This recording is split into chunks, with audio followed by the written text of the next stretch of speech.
In the last few days of the referendum campaign on the 8th Amendment, dozens of small posters appeared around Dublin. The image was of Savita Halappanavar, instantly recognisable from her thick dark hair, white smile, smiling eyes, and the Bindi dot on the forehead. The message contained one word: yes. They were striking in their simplicity and directness. A woman writes a note on the Savita Halappanavar mural in Portabello, Dublin on Saturday. Photograph Charles McQuillan, Getty The Savita case. Read Kitty Holland's report from 2012 here was never too far away from people's minds during the 8 weeks that this extraordinary referendum campaign seeped into Irish public consciousness, on doorsteps, in the streets, in the media, or on the airwaves, right up to polling day. It was an unusual referendum. All the comparisons and precedents only went so far. The 1983 referendum on abortion was divisive and nasty. This was, in the main, respectful. During it, there was speculation that it could be a rerun of the 1995 divorce referendum, where a tight result, helped by bad weather in the west of the country, emerged on the day, as did a sharp Dublin rural split. Neither materialized. This time, the rest of the country followed Dublin's lead. The Yes side's campaign shared themes with the same-sex marriage referendum in terms of strategy and approach. Unlike then, there was a real, vocal, determined and organized opposition, but this could not prevent the landslide that first emerged in late-night exit polls on Friday. And another signal achievement this time was that, far from shying away from debate, or being turned off by it, the Irish public engaged with the issue more deeply, more intensely than at any time in the past, including 1983. Savita Halappanavar was also the start of it. Her death almost 6 years ago planted the seeds for a campaign that would totally usurp, not just the 8th Amendment outlawing abortion, but also a core tenet of Irish society that had set Ireland apart from all our neighbours for over a generation. The immediate response to her death in late 2012 was the Protection of Life During Pregnancy Act, enacted in early 2014, which led to a serious split in Fine Gael. For those like A.L.B. Smith, who had spent a lifetime campaigning for change, that law, which caused such a clamour at the time, was not sufficient. "A few of us got together in August 2013, said Smith. We needed to expand beyond that and make the argument that this was an issue that was far from settled.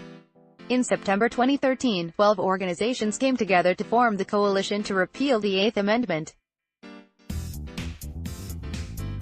Many of them reluctantly concluded, despite doubts and concerns, that there were no workable alternatives to 12 weeks unrestricted abortion. The anti-abortion movement was also very sensitive that a big battle was looming. Niamh Bryan of the Life Institute recalls a round-table discussion in October 2015 about all the confusion around the issue of abortion since the death of Savita. We thought it would be a good thing to get the movement organized and trained, get volunteers experienced in canvassing, and mustered a massive ground campaign.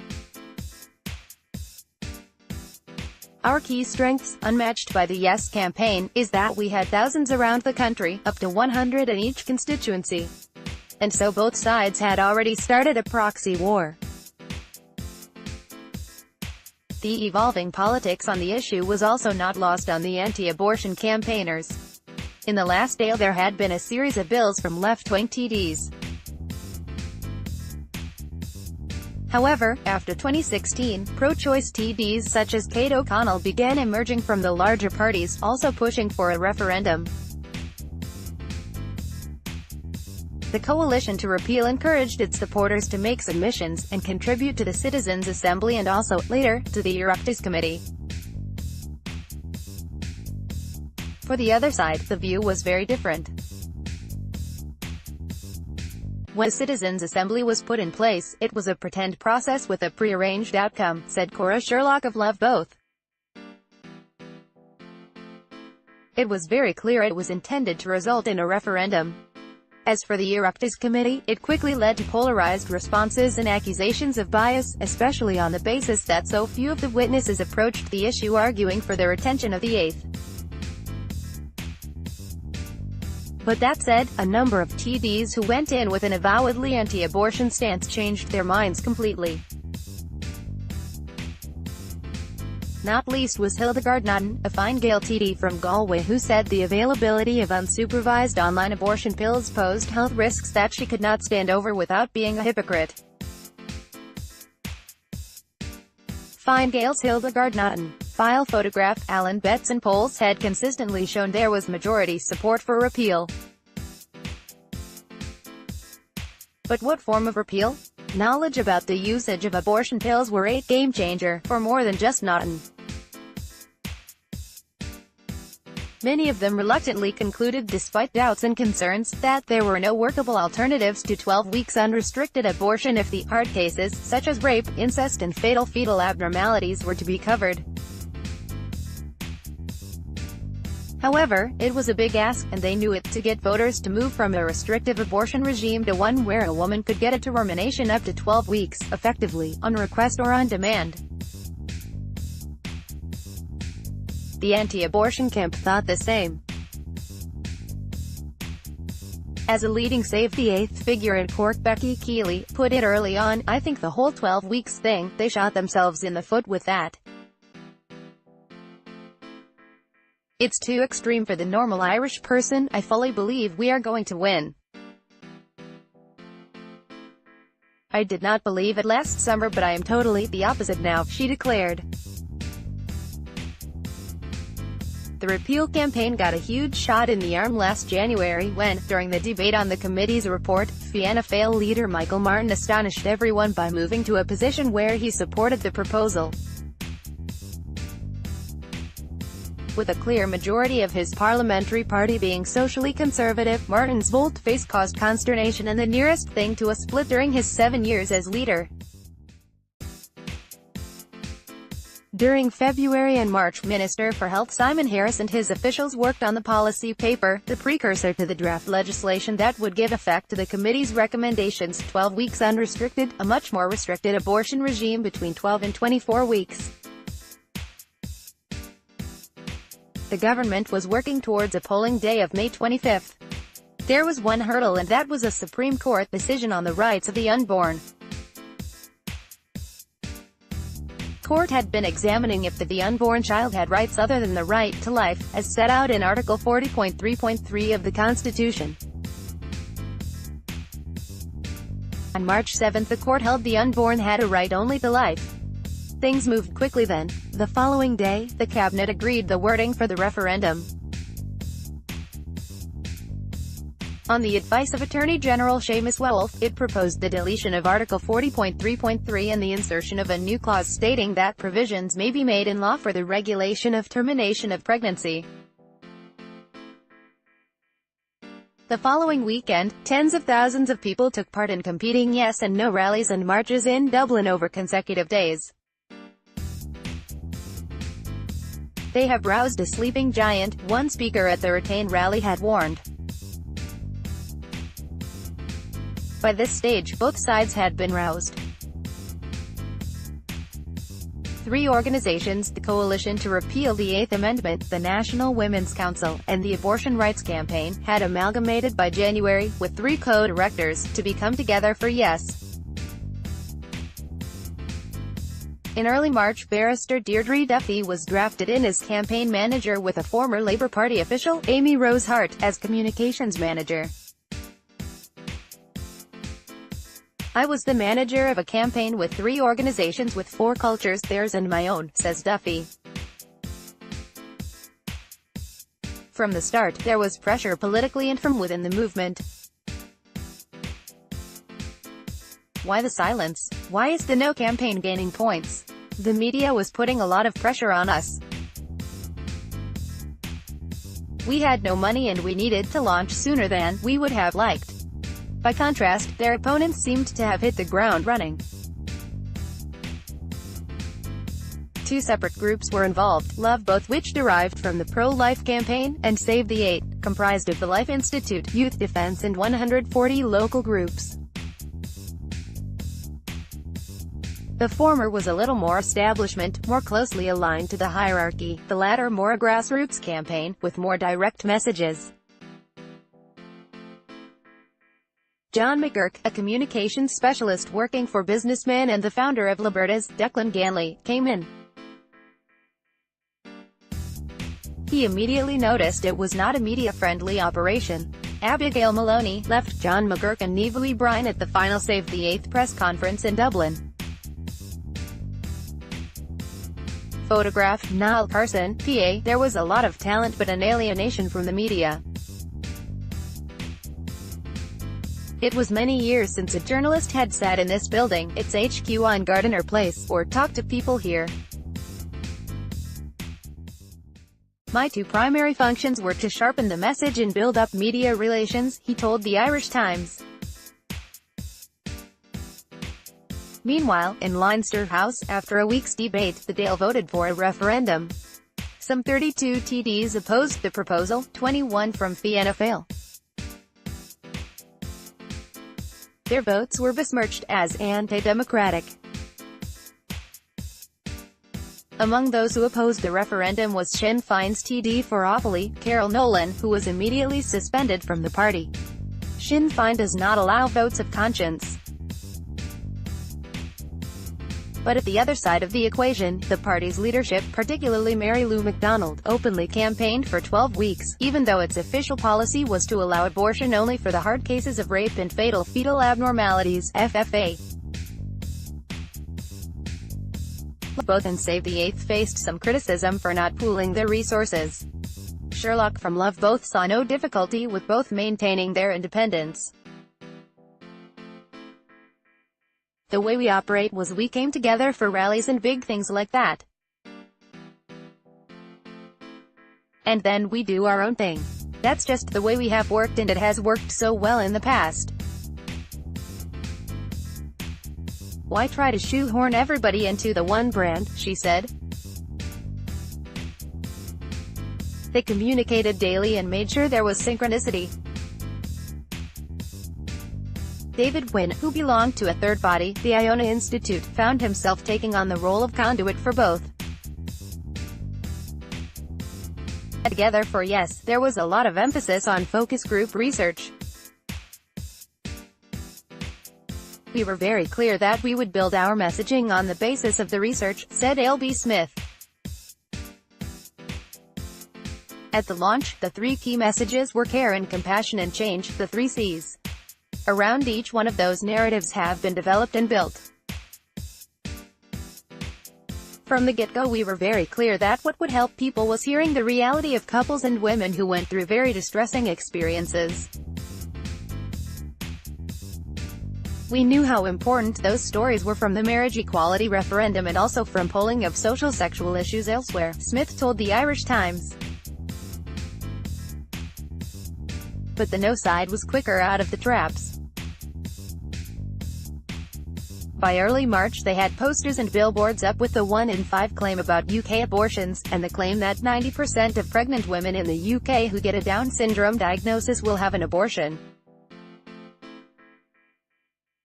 They became huge talking points, said Niamh Bryan. I can't understand where the Yes campaign was for that whole month and a half. The on-demand nature of the proposal, comparing what happens in Britain to what might happen here.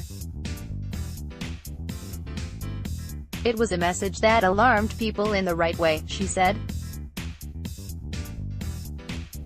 It was very important for us to explain to people that there was something else in the bill, and that is the relation that you can have an abortion up to 6 months on unspecified mental health grounds.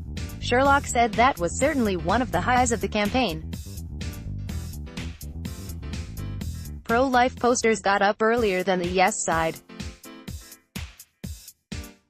It helped to get our message across about 1 in 5 and the development of the baby in the womb. McGurk also portrayed it as an early win, shaping the debate. They drove a statistic into people's minds and framed the debate. forced a comparison with the UK, where the Yes side would prefer to talk Portugal and Spain. Was Yes slow out of the blocks after its March 22 launch? Said Smith, other people had that perception. We always wanted to launch in March and then build up. We held back deliberately because in an exceedingly long campaign people get exhausted and fatigued. If the Yes campaign was lagging behind at that stage, a new development would change all that. Together for Yes began a crowdfunding campaign with the aim of raising €50,000 to buy posters.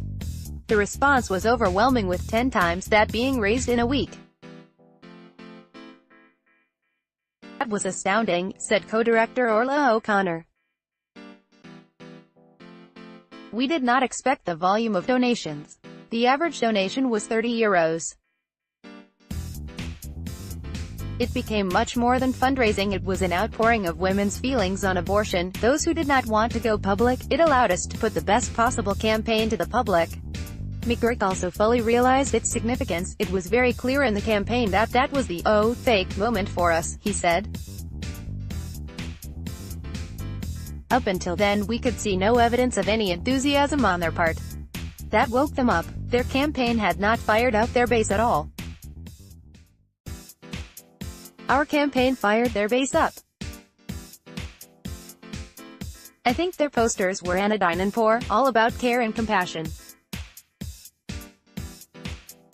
Our focus groups showed they did not relate to them. The tone was not serious enough, too happy and clappy. By this stage, the ground war was in full operation. The side had well over 3,000 people canvassing through the state. The Yes side was strong in Dublin initially, but its numbers increased hugely all over the state as the campaign went on. In the early stages of the campaign, both focused on their strengths.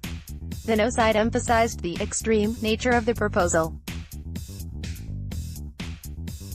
The Yes side focused on the harm done by the 8, specifically through the hard cases. That it did by encouraging a large number of women to go public with their stories, and also through doorstep conversations. Both sides had Achilles' heels. No canvassers argued that abortions were not a solution for hard cases. The argument went down well with its base but did not persuade voters at doors, the undecideds who belonged to the Middle Ireland. Likewise, in the early stages, Yes canvassers had difficulty with it 12 weeks, with many not really wanting to grasp the nettle on it. Neither seemed to be making headway with a big block of voters who remained undeclared. From the start, the No side, including some of its politicians, had pushed the line that the public could not trust politicians. It was cynical, but it had purchase with some voters. Tenace Simon Coveney with Together for Yes activists at the referendum count for Cork City on Saturday. Photographed Dara McSweeney, provision almost as an illustration. Over the weekend of March 26, Tenace Simon Coveney performed an astonishing flip-flop. After stating only weeks earlier he could not support unrestricted abortion up until 12 weeks, he was now saying he did support it, after mature reflection.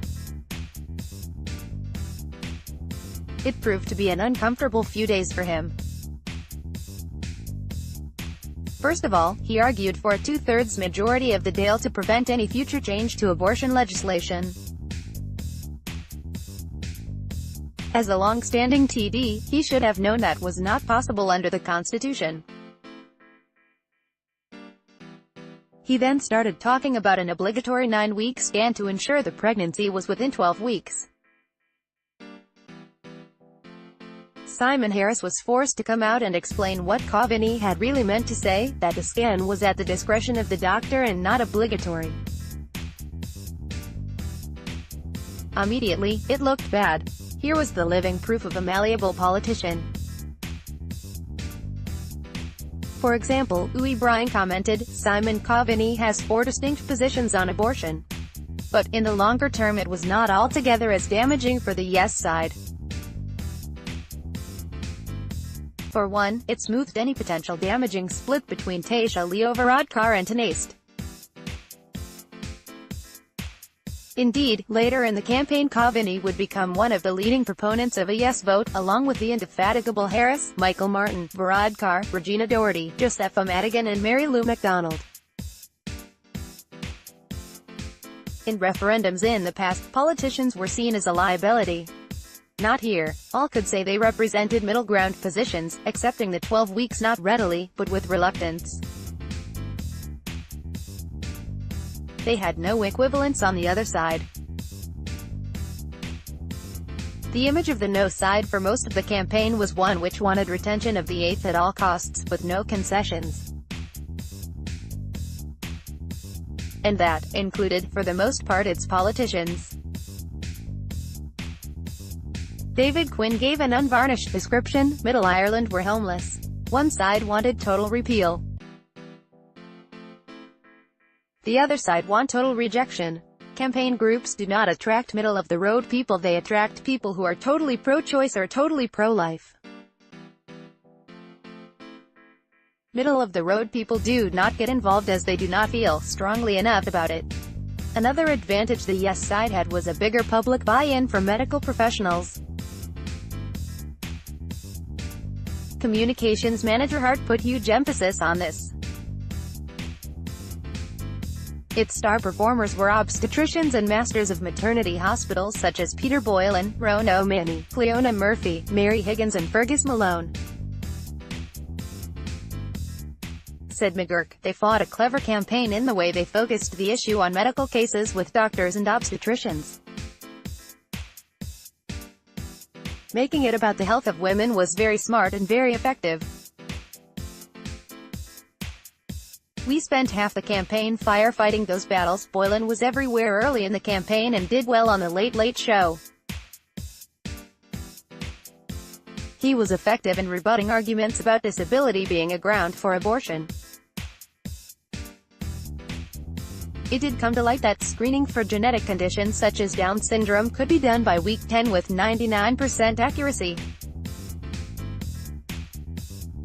Responded, not altogether convincingly, that if diagnosis happened earlier in future, a legislature could reduce the time when abortion was permissible.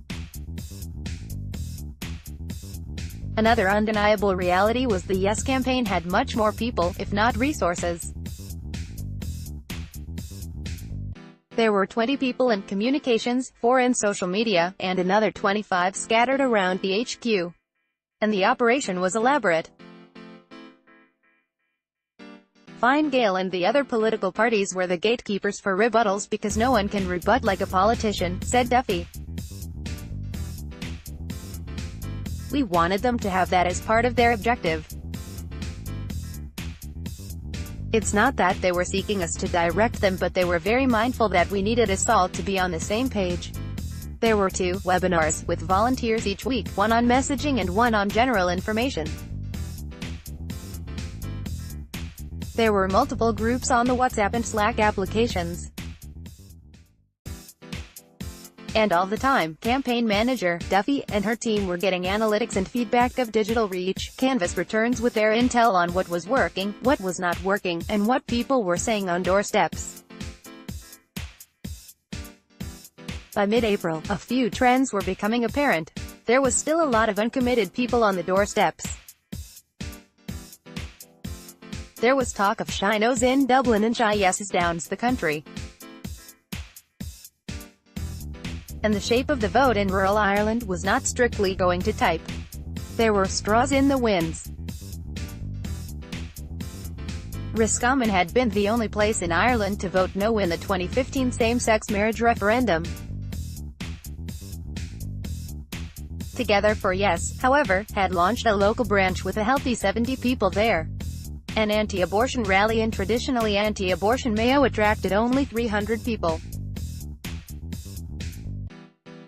On April 20, the Irish Times Ipsos MRBI poll was published. It disclosed a 9-point drop in support for a repeal since the previous January. But Yes still retained a big lead, from 63% to 37% when adjusted. Naturally, the no side took more solace from the result. On the doorsteps, there was a gradual shift of emphasis from the yes side. "We needed to talk about the reality of abortion," says O'Connor. For many people this was an uncomfortable conversation. Together for Yes was a grassroots campaign, and that meant engaging the public in difficult conversations. "It's not possible to pretend it does not exist and put our head in the sand. A lot of secrecy on abortion has been lifted. We cannot go back from this," she said. If the message in the early stages of the campaign were soft and abstract, around care and compassion, now campaigners were talking about the reality of abortion, of the 9 women who traveled each day to England, or the 3 who took pills bought over the internet. Canvassers put it to voters that if they never considered it for themselves, would they deny that choice to another woman in a crisis pregnancy? And in the last 10 days of the campaign, the evidence on the doorsteps was that many voters actually stated that was why they were voting yes. At that stage, no campaigners were still arguing that abortion was not a solution for a rape victim, or for a FFA. It was not getting any traction. "If my daughter was raped, I'd be on the plane in the morning," responded a woman in her 60s in Castleknock, who was against abortion on demand.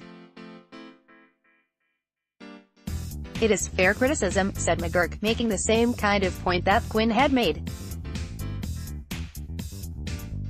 In an abortion campaign, anybody who is campaigning on either side will have a strong view on the issue. Nevertheless, he and his colleagues believed that they were still in the hunt.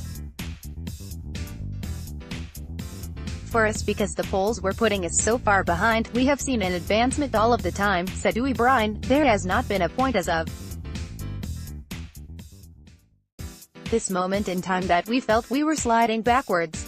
For a long period in the middle of the campaign was overshadowed by the cervical cancer scandal.